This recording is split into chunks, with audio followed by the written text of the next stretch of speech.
This will be a long video and I'm so here for that because I love talking about what I'm about to read to you right now. Today I'm going to be reading the Spiritist magazine of 1858, the text that talks about the Jupiter dwellings. This book is in Portuguese. I'm from Brazil. I don't know if a real book like this, like paper book, exists in English, but there's an app called Kardecpedia. I'm gonna put it in here. This is not an ad. I really like this app, and you can enter the website as well, where the book is translated to 8 languages, I think. I'll put the link down below if you want to read the text instead of listening to me for God knows how long. I made a video reading in Portuguese a few years ago, and today I'm gonna read it in English, so bear with me. But knowing how the life is in Jupiter is so awesome, and I just want to share it with the world, this knowledge with the world. I think 10 pages, it's a lot, but it's so worth it. Let's go. I'm gonna read it on my computer. Jupiter dwellings. To certain people convinced of the existence of the spirits, and here I do not mention others, one must be surprised that the spirits, like us, may have their homes and cities. I was not spared of criticism. Houses of spirits in Jupiter. What a joke. Joke it may be, but I have nothing to do with that. If in the likelihood of the explanations, the reader does not find sufficient proof of its truthfulness, if, as with us, he is not surprised by the perfect agreement between those revelations of the spirits and the most positive data of astronomy, if, in one word, he cannot see more than skillful mystification in the following details and in the drawing that is related to that, I invite you to explain yourself with the spirits, of whom I am a faithful echo and instrument. May Palissy or Mozart be evoked, or another inhabitant of the happy world. May they be questioned, and may my assertions be controlled by theirs. May finally it all be discussed with them. As for myself, I do no more than presenting what is given to me and repeating what I have been told, and that by an absolutely passive role I judge myself sheltered from censorship as well as from praise. Given that expectation and admitting the trust in the spirits, if one accepts as true the only really beautiful and wise doctrine hitherto revealed by the evocation of the dead, that is, the migration of the souls from planet to planet, their successive incarnations and their never-ending progress through work, then Jupiter inhabitants should no longer cause us any admiration. Since the moment when a spirit incarnates in a world like ours, subjected to a double revolution, which is the alternate days and nights and the cycle of seasons, and since it has a body, this material covering, however fragile it may be, not only requires nutrition and clothing, but also a shelter, or at least a resting place and consequently a dwelling. This is exactly what we were told. As with us and better than us, Jupiter inhabitants have their common homes and their families, harmonious groups of sympathetic spirits, united in triumph along the way of their common struggle. Therefore, the spacious homes that deserve the name of palaces. Still, as happens to us, the spirits have their parties, ceremonies, and public gatherings. Thus, a number of edifices are specially built for that purpose. It is necessary to be prepared to find in those superior regions an active and laborious humanity as ours, also submitted to their laws, needs, and duties, with the only difference that progress, which in our case reacts to our efforts, becomes an easy achievement to spirits detached from our earthly vices like them. I should not handle the architecture of their dwellings here. A word of explanation, however, will be useful to the understanding of the details that follow. As good spirits only inhabited Jupiter, it does not follow that they are all on the same level of excellence. Between the kindness of the simple man and that of the genius, there are several nuances. The whole social organization of that superior world is based precisely on the variety of intelligences and aptitudes, and through the application of harmonious laws whose explanation would be too lengthy here, It is up to the more elevated and depurated spirits to manage the higher direction of the planet. Such supremacy does not stop there. It extends up to the inferior worlds where those spirits, by their influence, favor, and incessantly activate religious progress, are the guiders of all others. It is necessary to add that those depurated spirits, there is nothing but intellectual work as their activities take place in the domain of the mind, and they have acquired enough control over matter in order not to be even slightly limited by that in the exercise of their free will. The body of those spirits, by the way, as all of inhabitants of Jupiter, is of so low density that it can be compared to our most imponderable fluids. Somewhat taller than our body, whose shape it exactly reproduces, more beautiful and purer, however, it would have a vaporous shape to us. And here I regretfully use a word that designates a substance still too gross.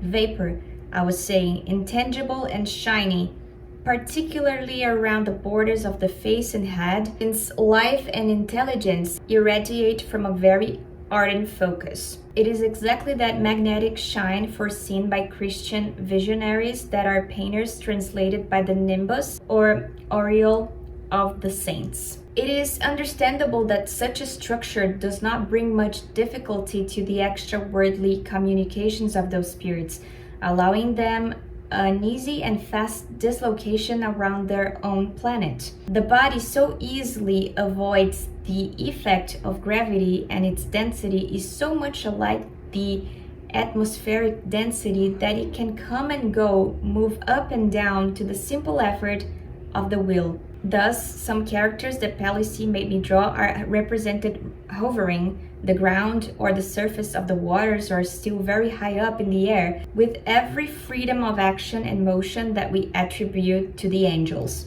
The more elevated the spirit, the easier that motion, as we can easily understand. Thus, nothing in that planet is easier than the determination of the level of given spirit at first sight as they move about. Two signs denounce it: the height of their flight and the more or less shiny aureole. In Jupiter, as everywhere else, those who fly higher are infrequent. Below them, there are several categories of inferior spirits, be it in virtue, be it in power, but naturally free to rise at a higher level one day through their acts. Leveled and classified according to their merits, they dedicate more particularly to the tasks of interest of their own planet and do not exert the influence of the others over the inferior worlds. It is true that they respond to an evocation with good and wise revelations, but given the hurrying to leave us, as demonstrated by their brief answers. It is promptly seen that they have a lot to do elsewhere, and that they are not yet sufficiently free so as to simultaneously irradiate in two different points, far away from one another. Finally, following the less perfect of those spirits, but separated by an abyss,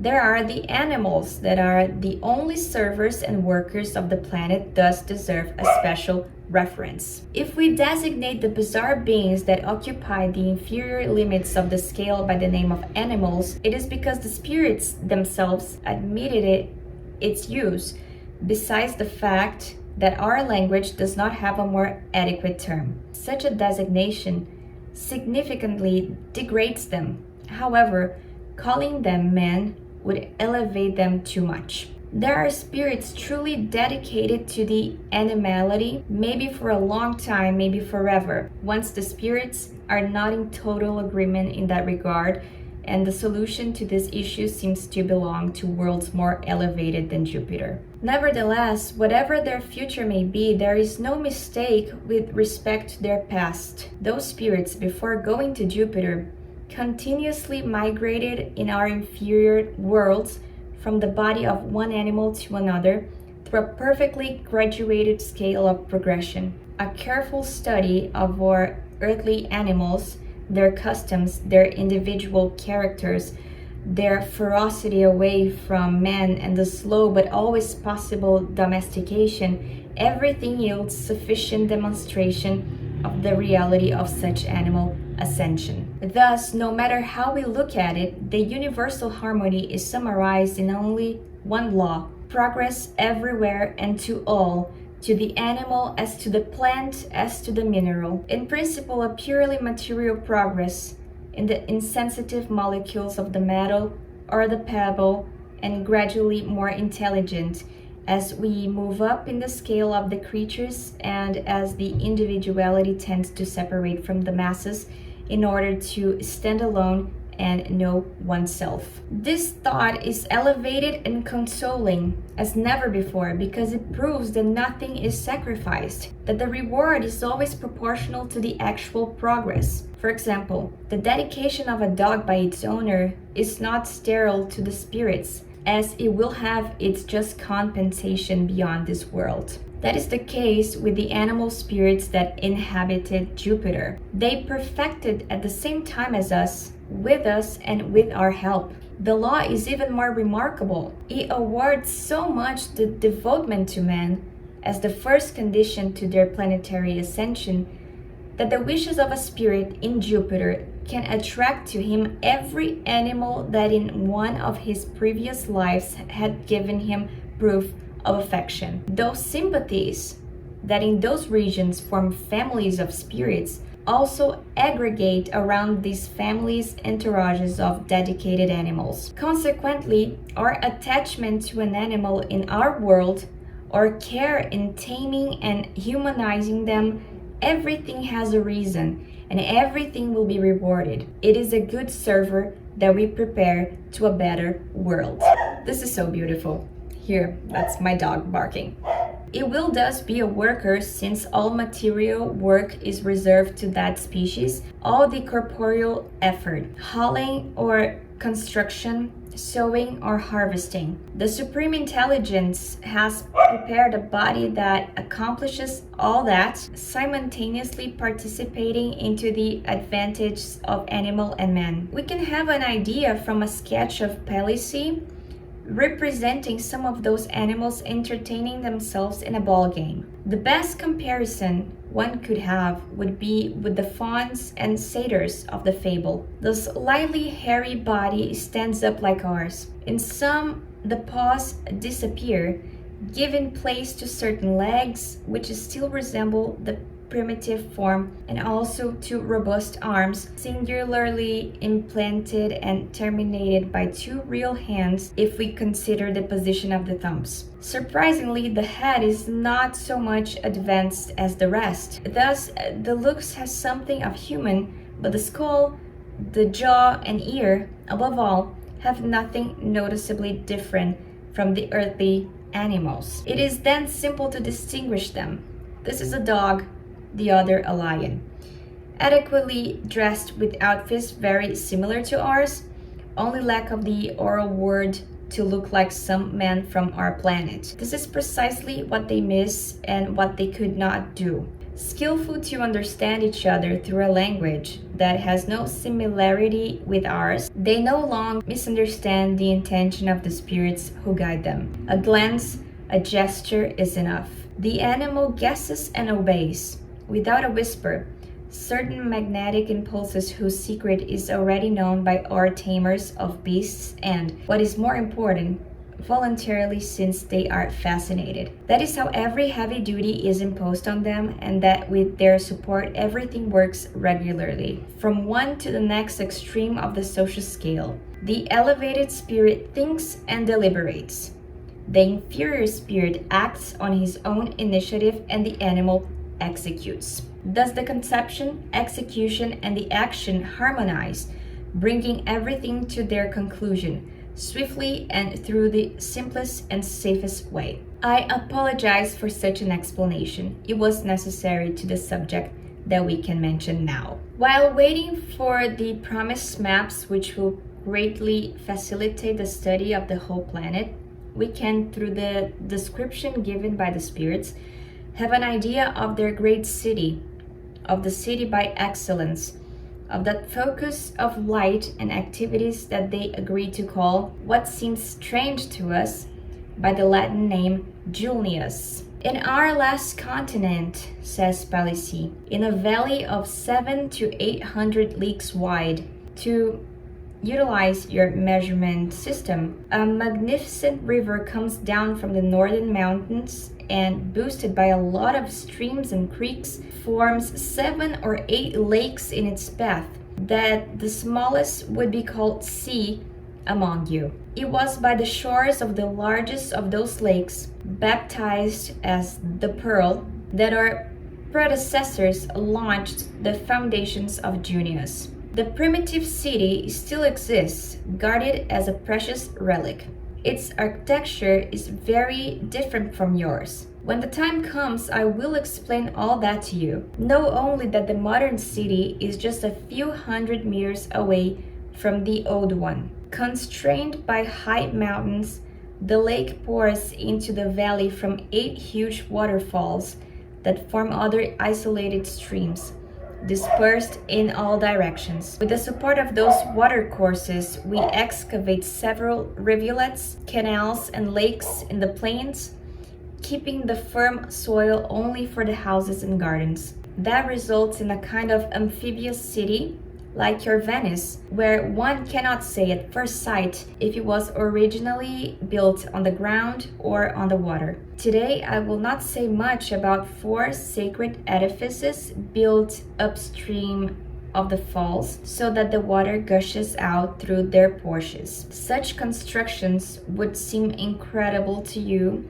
for their greatness and audacity. Here I describe the ground level city, somehow more material, city of the planetary occupations, the one we finally call the lower city. It has its streets, or even better, its paths designed for the internal service, its public grounds, its porches, and its bridges over the canals for the come and go of the servers. But the intelligent town, the spiritual city, the true Junius per se, should not be sought on the ground. It is aloft. A firm terrain is needed to the material bodies of our animals incapable of flying. And here has a note at the end of the page. Exception made, however, to certain winged animals destined to work in the air and to certain tasks that the carpenter would execute among us. It is a transformation of the bird, as the animals described above are a transformation of the quadruped. End of the note. But our fluidic and shiny bodies required an adequate airborne shelter, almost intangible and mobile according to our wishes. Our skills solve that problem with the help of time and the conditions that the great architect has given us. You understand well the need for such an indispensable conquest of the air to spirits like ours. Our day lasts 5 hours, as also does our night, but everything is relative to spirits ready to act and think like us, to spirits that understand each other by the language of their eyes and can magnetically communicate from a distance. Our 5-hour day would be equivalent to a week of your activities. All that was still too little in our opinion. The immobility of the homes, the fixed spot of the dwellings, was a hindrance to all of our great realizations. Today, by the easy movement of those birds' nests, by the possibility of transporting ourselves to anywhere on the planet whenever we want to, our existence has multiplied at least twice, and with that, everything it can produce as useful and great. During certain times of the year, adds the spirit. In certain festivities, for example, you will see somewhere the skies darkened by the cloud of houses that come from all points of the horizon. It is a curious gathering of beautiful homes, gracious, light, of all forms, colors, balanced on several levels, continuously moving from the lower to the celestial city. A few days later, it is all gone, empty, and all those birds gradually leave. Those floating homes lack nothing, not even the enchantment of the green leaves and flowers. I speak about vegetation with no similarity among you, of plants and even bushes that by the nature of their organs leave breathe, feed, and reproduce themselves in the air. The same spirit still said, "We have those bunches of huge flowers, whose forms and nuances you cannot imagine, and of such a delicate fabric which makes them almost transparent. Balanced aloft, having broad leaf supporters and tendrils like those of the vine, they assemble into 1,000 shades or disperse with the wind, offering a charming spectacle to the passers-by of the lower city. Imagine the grace of those rafts of greenery, of those floating gardens that our will can make or break and that sometimes last a whole season. Long trails of vines and flowering branches are detached from those heights down to the ground. Huge clusters are agitated, exhaling perfume from the loosening petals. The spirits who travel through the air stop there. It is a place of resting and gathering and, if you will, a means of transportation to complete a journey without fatigue and in a good company." Another spirit was sitting on one of those flowers at the time I evoked him. He said, "Now it is night time in Julius, and I am sitting at a distance on one of those airborne flowers that only sprout under our moonshine here. The lower city sleeps at my feet. Around me and just above my head and to endless distance, there is only movement and happiness in space. We don't sleep much. Our soul is much detached so that our body's needs do not tyrannize it. Night exists more to our servers than to us. It is the time of visitations, long talks, lonely strolls, daydreams, and music. I only see airborne habitations resplendent of lights or rafts of flowers loaded with happy tufts. The first of our moons illuminates the lower city. It is a smooth light, comparable to your moonshines, but the second one rises from the lakeside of greenish shines, gilding the whole river with that appearance of a vast lawn. It is by the right riverbank, whose water, says the spirit, would give you the impression of the consistency of a very light vapor shape." Here's another note at the end of the page. Jupiter's density is 0.23, or about 1/4 of the Earth's density. Everything that the spirit says here is likely. It is understandable that everything is relative and that in such an ethereal globe, everything is ethereal as well. End of the note. So of the consistency of a very light vaporous shape that Mozart's house is built, whose drawing Palissy was kind enough to make me reproduce on copper. I present here only the facade of the southern side. The great entrance is on the left, looking to the plains. To the right is the river. To the north and south, the gardens. I asked Mozart who were his neighbors. Above and below me, 2 spirits that you don't know. But to the left, there is only a large meadow that separates me from Cervantes' garden. The house has 4 faces like ours, but it would be a mistake to take that by a general rule. It is built with a certain stone that the animals take from the northern mountains and whose color the spirit compares to the shades of green that sometimes mix with the celestial blue at sunset. Regarding its strength, we can have an idea by this comparison of Palissy. It would melt so rapidly under the pressure of your fingers as the snowflake does. Yet that is one of the most resistant materials of that planet. The spirits engraved strange arabesques on the walls that the drawing tries to reproduce. There are ornaments engraved on the stone and colored later, or incrustations produced on the rigid green stone by a process very much in use these days that keeps the whole refinement of the contour of the vegetables, the loveliness of their tissues, and the richness of their colors. A discovery, added the spirit, that you will have one day and that will change many things. The large window to the right presents an example of that kind of ornament. One of its borders is nothing but a huge reed, whose leaves were preserved. The same happens to the coronation of the main window, imitating the shape of a treble clef. These are entwined and petrified plants. It is through such a process that most coronations of buildings, gates, porches, etc. are obtained. Sometimes the plant is attached with its roots to the wall, free to grow.